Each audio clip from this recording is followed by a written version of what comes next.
So we're in the last sermon. Oh, and if you're online, welcome. We're delighted that you're here, and we're in this last part of the series. And if you want to catch the previous ones that kind of walk you through the book of Galatians, you can go catch them online too on our YouTube channel, just to kind of track through that. So I was really grateful for Pastor Chris's sermon last week. For freedom, Christ has set us free.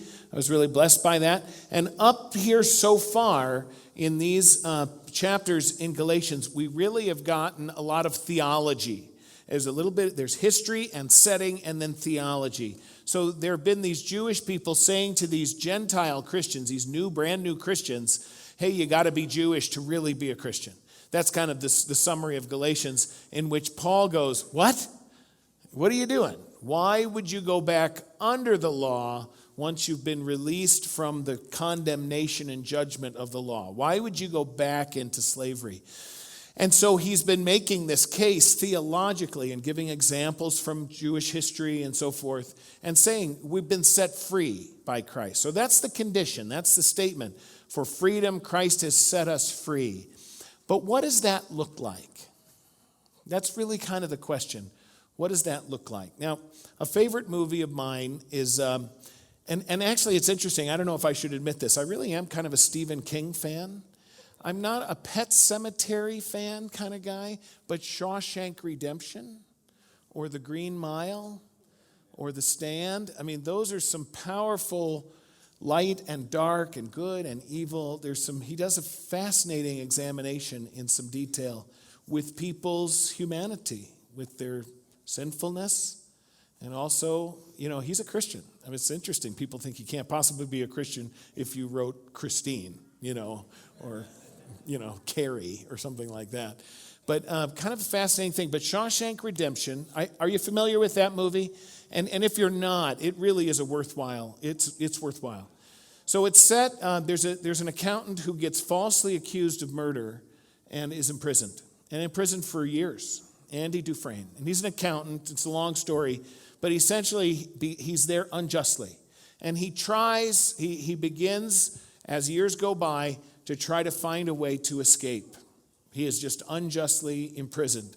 And so it begins a long, long process of searching to be free. So because he has been there unjustly, he has this constant yearning and passion for freedom. But a couple other key characters in there. Morgan Freeman plays one of the great characters he plays. Ellis is his name. And he's an inmate. And he's figured out the system. He's been there a long time.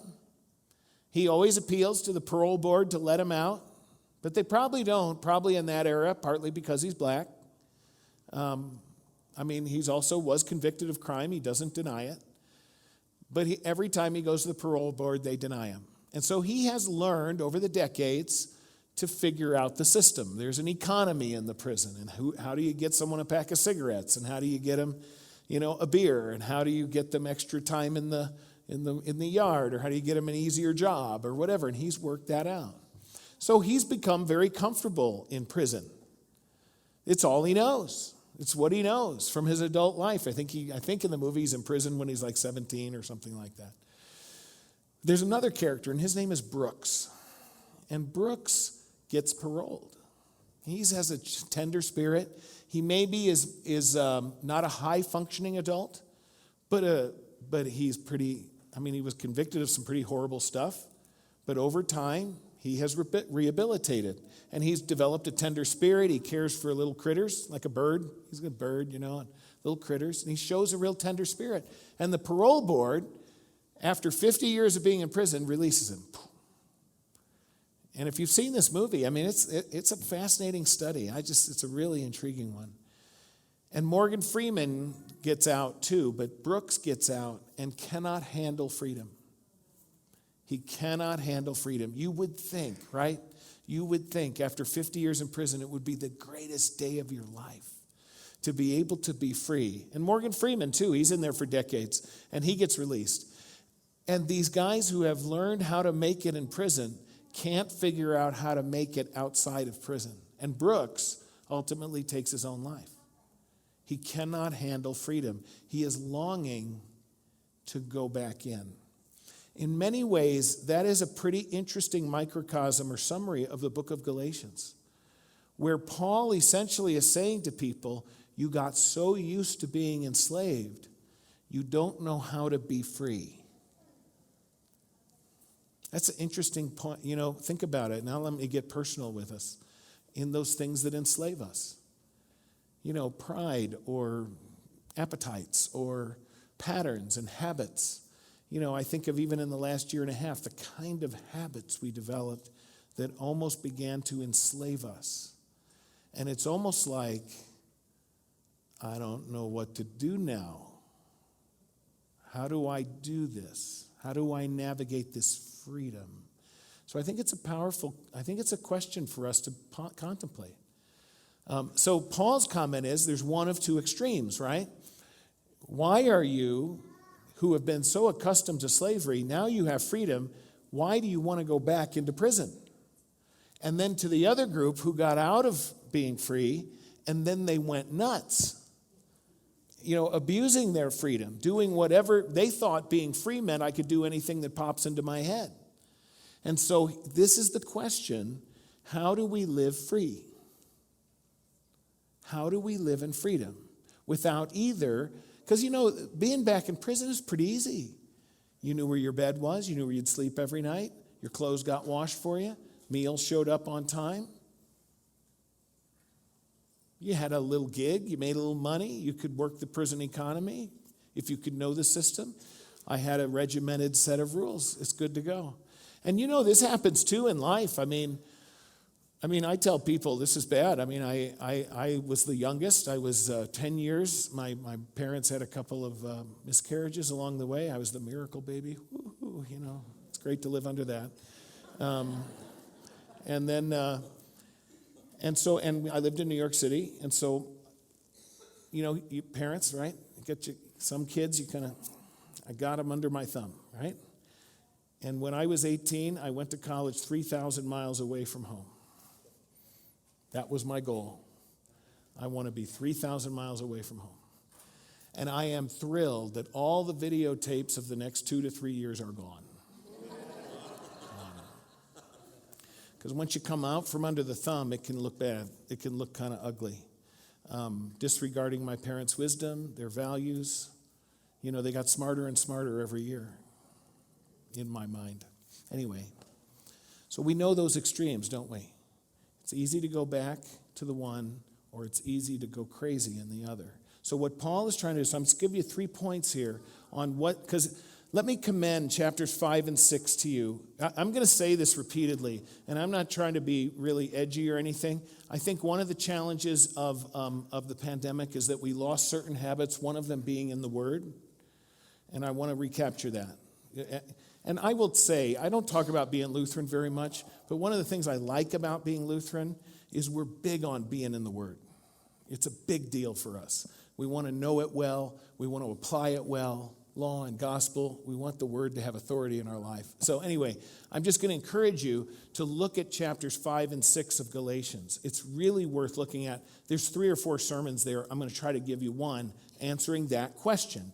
How do we live in freedom? How does in those chapters, what speaks to it? So let me read a little, and if you have your phone or you have your Bible or whatever, we're good. Chapter 5, Chris preached on that first half of it, or the first 2/3 of it, but then I'm looking at the last part. So I say, live by the Spirit, and you will not gratify the desires of the sinful nature, right? He's talking about that. When you get free, you can just go nuts. For freedom, Christ has set us free. And then he goes on and talks about this, be led by the Spirit, right? If you're led by the Spirit, you're not under law. And then he gives a long list of stuff that you shouldn't do. This is all stuff that takes us farther away from the heart of Christ. And it's a long laundry list. You can imagine it, right?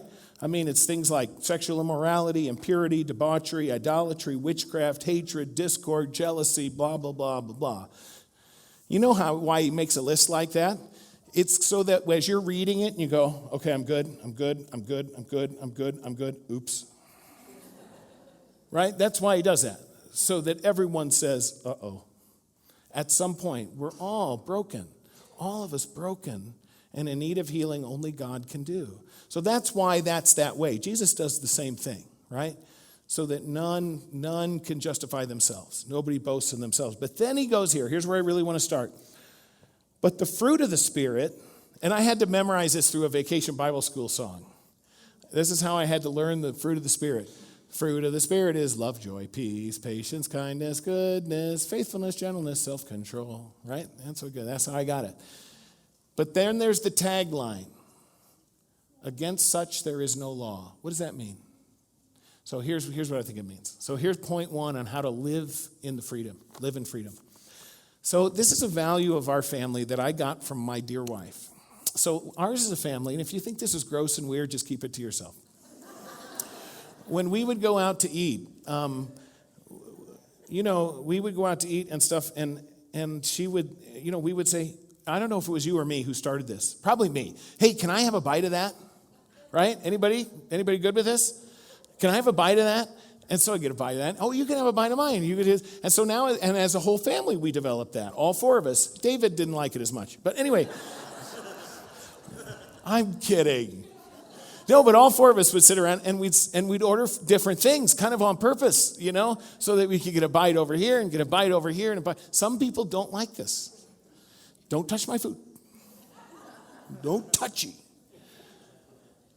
And it relates back because when we first started dating, it was interesting. When I would say, oh, can I have a bite of that? And Teresa would say this, have all you want.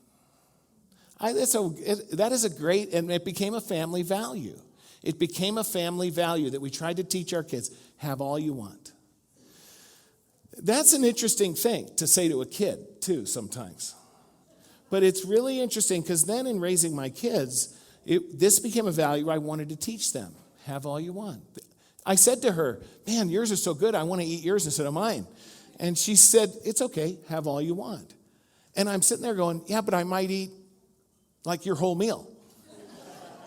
And she's like, I'll get more. Isn't that a great line? I'll get more. Now, there were days when we didn't have 2 nickels to rub together. There were those days. And she still said it. She still said it. Anyway, that's powerful to me. I don't know if that touches you at all. But have all you want, I'll get more.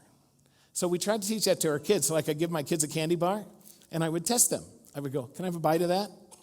No! You can't have a bite of my candy bar. And I'm trying to teach a variety of things here. You know who gave that to you, right? You know that if you tick off the one who gave it to you, you might not get any more.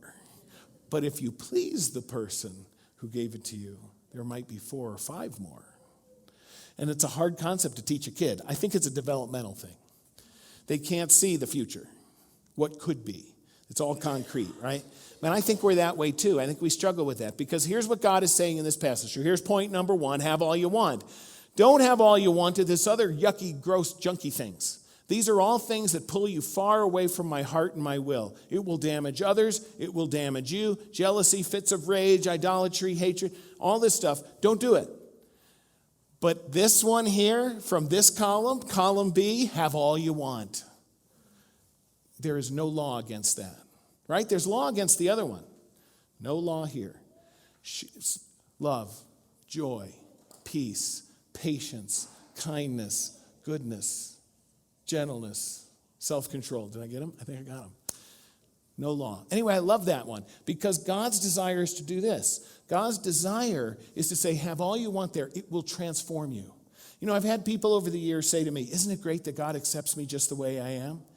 And I said, do you think he wants to leave you like that?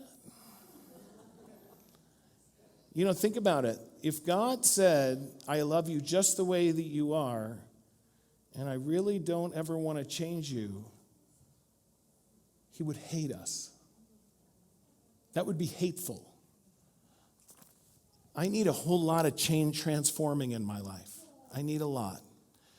I'll give you an example of this. This is neat. I have been so grateful to have Chris here and to have a partner in crime. And we think more similarly than you think. I'm really thrilled. Chris is going to have a ton to offer us, just a ton of background, experience, skills, and things to bring to the table. But one of the things that I've really committed to for this first 6 months to a year And we've talked about it because with Pastor Jim and then Von Bush and then like Pastor Selsley before this, when they came on, I said, hey, I need some help. Can you handle this area, this area, this area, this area? I don't want to think about it. And that led to compartmentalization and siloing.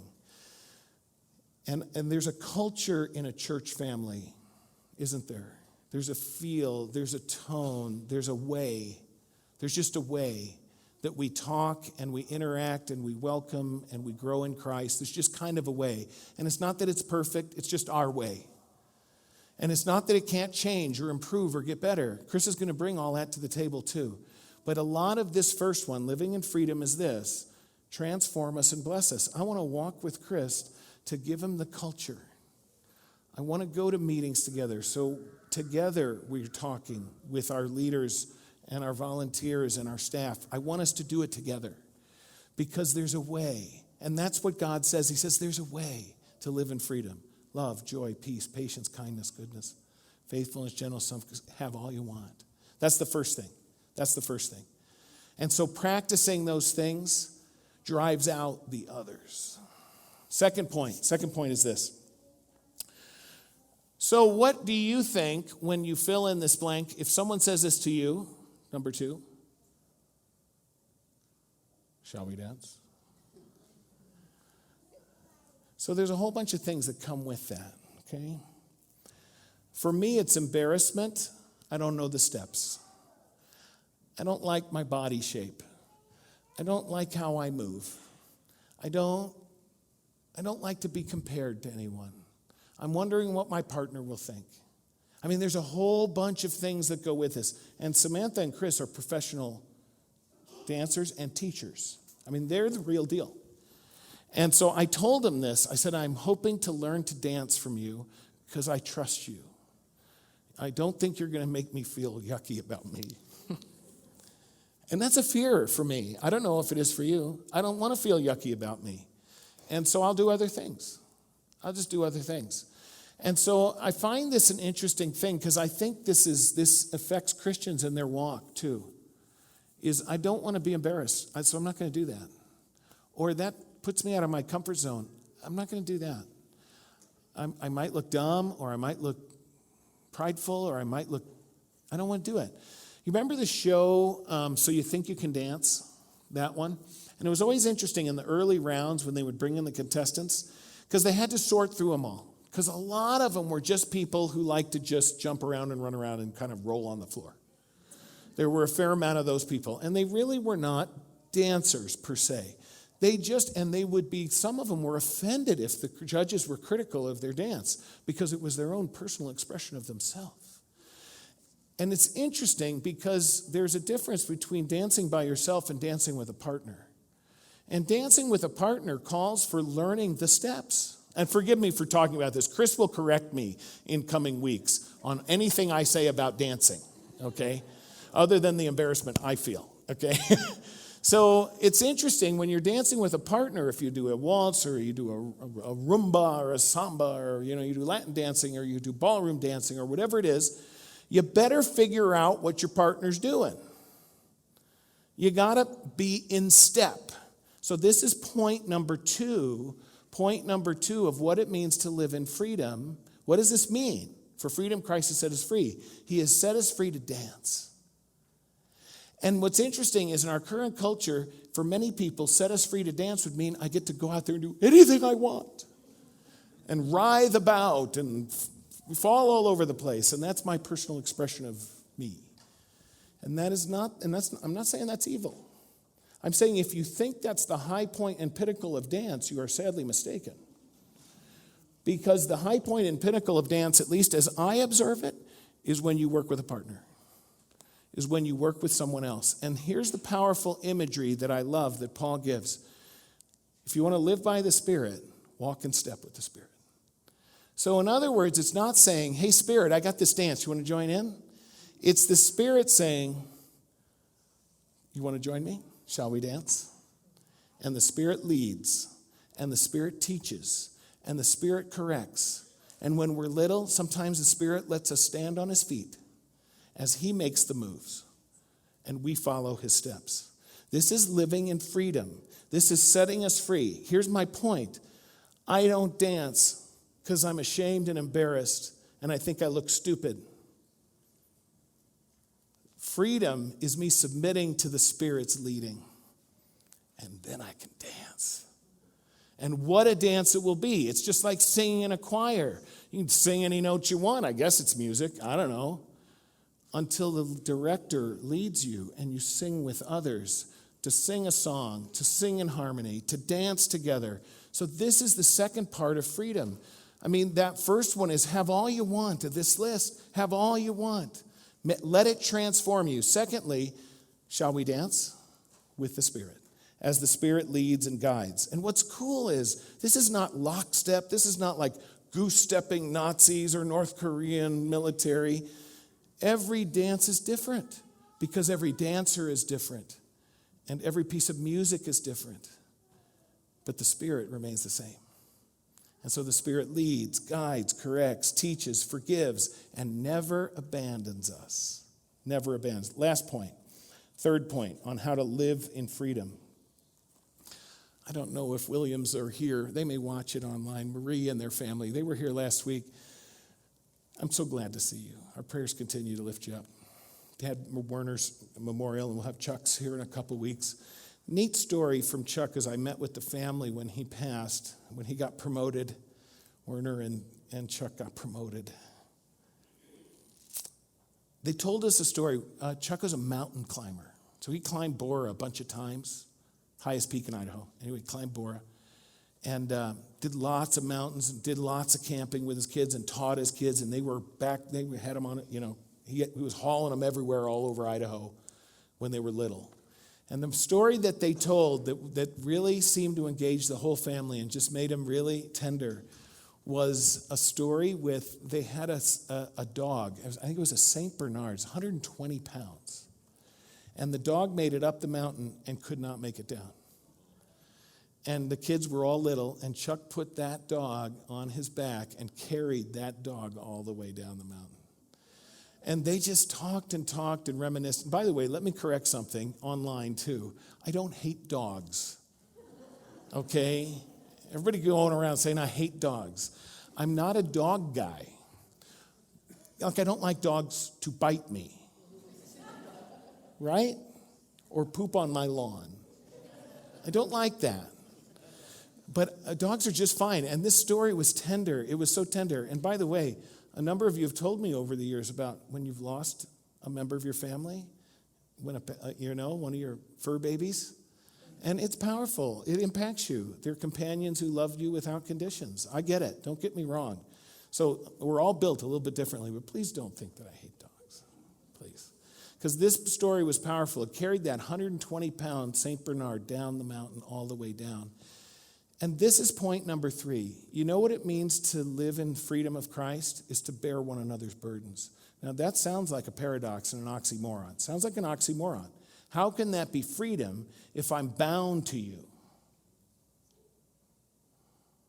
How can it be free if I'm bound to you? I'm sharing your burden. Now, I'm a Lord of the Rings geek because it's one of the most powerful scenes in all the movies to me. Is when they're in the last scenes and Frodo has to get that ring into the mountain.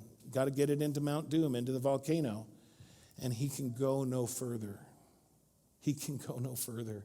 And they can see the destination. They can see the culmination. And his dearest, dearest friend.